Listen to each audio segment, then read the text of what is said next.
ఇది మనకి U shape హారాలు వస్తాయి మేడం. అంటే ఇందులో నెంబర్ ఆఫ్ కలెక్షన్స్ ఉన్నాయి. నేను మీకు మామూలుగా ఒక పీస్ చూపిస్తాను కానీ నెంబర్ ఆఫ్ కలెక్షన్ అయితే ఉంటుంది. సో ఇదేంటంటే మనకి సింగిల్ గా పెట్టుకున్నా లేదంటే సెట్ పేర్ వేసుకున్నా కూడా బాగుంటుంది అన్నమాట యూ షేప్. అంటే ఇప్పుడు మనకి అందరికి చౌకర్స్ అలవాటు ఉంటుంది. ఇప్పుడు ప్రెసెంట్ ఏంటంటే చౌకర్ స్టాండ్ తగ్గింది, ఎందుకంటే అది అందరికి సెట్ అవుతుంది, పట్టేసినట్టుగా ఉంటుంది. కొంచెం అంటే ఆడవాళ్ళకి స్లిమ్ గా కనిపించాలని ఉంటది కదా, చౌకర్స్ వల్ల కొంచెం చబ్బీగా అనిపిస్తారు అని చెప్పి కూడా. ఇంకొకటి ఏంటంటే అది అందరి నెక్కి సెట్ అవుతుంది, ఫ్లెక్సిబుల్ ఉండాలి. అంటే ఇప్పుడు కొంతమంది నేరో నెక్ ఉంటుంది, కొంతమంది బ్రాడ్ నెక్ ఉంటుంది. సో దాని ప్లేస్ లో మనకి రీప్లేస్ చేయడానికి ఈ టైప్ అనమాట యూ షేప్ నెక్లెస్ లోనే వస్తున్నాయి. సో ఇదేంటంటే మనకి చిన్నపిల్లలు కానీ పెద్దవాళ్ళు ఎవరైనా మీకు నెక్ అని బట్టి అడ్జస్ట్ అవుతుంది ఆటోమేటిక్ గా, సింపుల్ గా 2-in-1 కింద యూస్ చేసుకోవచ్చు అనమాట. మన నెక్లెస్ లో పెట్టచ్చండి, లేదంటే ఇలా లాంగ్ వన్ మీద హారం మీద వేసుకున్నట్టయితే కూడా ఇలా నెక్లెస్ లో యూస్ చేసుకోవచ్చు. లేదు ఒక్కటి ఇప్పుడు అందరూ కూడా సింపుల్ గానే వాడుతున్నారు కదా, అన్ని ఫంక్షన్స్ కి మ్యారేజ్ కి సెట్స్ అయ్యారు ఫస్ట్ ఆఫ్ ఆల్.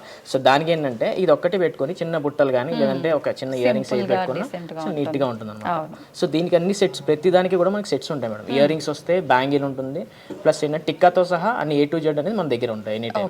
ఓకే. ఇప్పుడు ఇవి మామూలుగా పాలిష్ కూడా, అంటే మనకి ఇందులో 2-3 రకాల పాలిష్లు ఉంటాయి కదండి, ఇది ఏ పాలిష్? ఇది నక్షి ఐటమ్ మేడం, అదే డీప్ నక్షి అంటారు యాక్చువల్గా. డీప్ నక్షి పాలిష్ వస్తుంది ఇదైతే. ఇప్పుడు మీరు వేసుకున్న జ్యువెలరీ కానీ ఇది కానీ ఇప్పుడు ప్రెసెంట్ ట్రెండ్ అది. సో ఇప్పుడు స్టార్ట్ అవుతుంది అనమాట మోడల్స్ అనేది. సో మామూలుగా మీకు నక్షి అనేసరికి ఏంటంటే కొంచెం రోజ్ పాలిష్ కానీ ఇవన్నీ ఆల్రెడీ మీరు చూసే ఉండొచ్చు, కానీ ఇప్పుడు స్టార్ట్ అవుతుంది, డీప్ నక్షి అనేది స్టార్ట్ అవుతుంది. ఓకే.